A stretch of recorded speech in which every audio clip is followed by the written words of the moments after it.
ஒரு பேன் எடுத்து 2லேருந்து 3 teaspoon oil add பண்ணிக்காங்க. ஆயில் நல்லா ஹீட் ஆன உடனே நம்ம எடுத்து வச்சுருக்கிற ஒரு பிரியாணி இலை, ஒரு அன்னாசி பூ, 2 சின்ன துண்டு பட்டை, 3 கிராம்பு இதை ஆட் பண்ணிவிட்டு நம்ம எடுத்து வச்சுருக்கிற 1/2 ஸ்பூன் ஜீரகம், கடலைப்பருப்பு, உளுந்தப்பருப்பு இது எல்லாத்தையும் ஆட் பண்ணி எண்ணெயில் கொஞ்சம் வறுத்துக்கோங்க. அது வறுத்த உடனே நம்ம இடித்து வச்சுருக்கிற இஞ்சி பூண்டு எண்ணெயிலே போட்டுருங்க.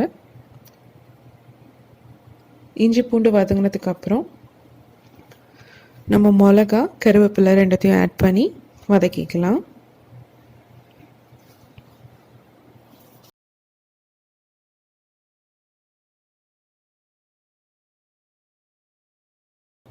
கருவேப்பிலை மிளகாவும் வதங்கினதுக்கப்புறம் நம்ம வெங்காயத்தை ஆட் பண்ணிக்கலாம். இன்றைக்கி நான் 3 காய்கறி மட்டும் தான் எடுத்திருக்கேன். பீன்ஸு, கேரட், உருளைக்கிழங்கு. நீங்கள் வேணும்னா காலிஃப்ளவர், பட்டாணி கூட அதில் ஆட் பண்ணிக்கலாம். நல்லா டேஸ்ட்டாக இருக்கும் கிச்சடி. ஸோ இப்போ இந்த வெஜிடபிள்ஸ் போட்டுட்டு நம்ம நல்லா வதக்கலாம். ஒரு 1/2 நிமிஷம் இல்லை 1 நிமிஷத்துக்கு நீங்கள் வதக்கிக்கலாம். எப்படி இருந்தாலும் நம்ம தண்ணி ஊற்றி இது கொதிக்க வைக்க தான் போகிறோம். அதில் நல்லா வெந்துடும். ஸோ அதனால் நம்ம இதை வதக்கிக்கலாம் இப்போது.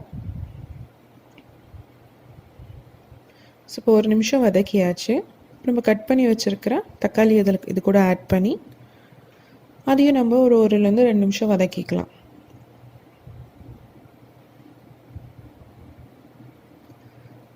ஸோ இப்போ காய்கறி, தக்காளி எல்லாமே ஓரளவுக்கு வதக்கியாச்சு. ஸோ மொத்தம் இப்போ ஒரு 3 நிமிஷம் வதக்கியிருக்கேன். நம்ம மசாலா ஆட் பண்ணிக்கலாம். நான் ஒரு 1/2 ஸ்பூன் மிளகாத்தூள் ஆட் பண்ணியிருக்கேன். மஞ்சத்தூள் ஒரு 1/2 ஸ்பூன் போட்டிருக்கேன், அது வீடியோவில் வரல. அப்புறம் கரம் மசாலா, எந்த மசாலா வேணால் போட்டுக்கலாம். நான் இன்றைக்கி ஆச்சியோட சிக்கன் மசாலா ஒரு ஸ்பூன் போடுறேன். போட்டுட்டு மசாலா ஆட் பண்ணிட்டு நல்லா வதக்கிக்கலாம்.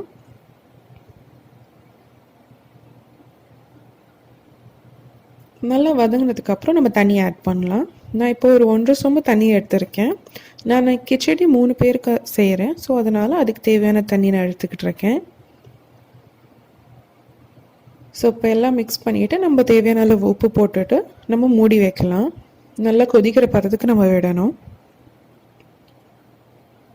ஒரு 5 நிமிஷம் விட்டிங்கன்னா நல்லா கொதிச்சிரும், காய்கறியும் வெந்துடும். இப்போ தண்ணி நல்லா கொதிச்சிருச்சு. ஸோ இப்போ நம்ம ஸ்டவ்வை ஸ்லிம்மில் வச்சு நம்ம ரவை ஆட் பண்ணலாம். இப்போ 1 சொம்பு தண்ணிக்கு நம்ம ஒரு கப் அளவுக்கு ரவை ஆட் பண்ணிக்கலாம்.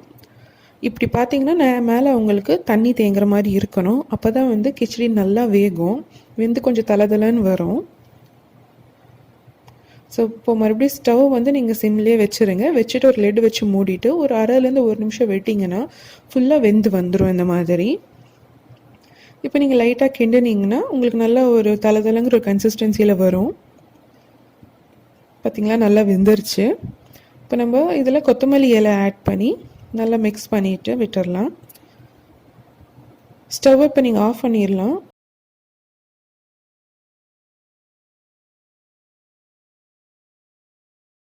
இப்போ நம்மளோட சூப்பரான ரவா கிச்சடி ரெடி ஆகிடுச்சு. நீங்கள் இதை ஊறுகாயோட இல்லை சட்னியோட சாப்பிட்டிங்கன்னா சூப்பராக இருக்கும்.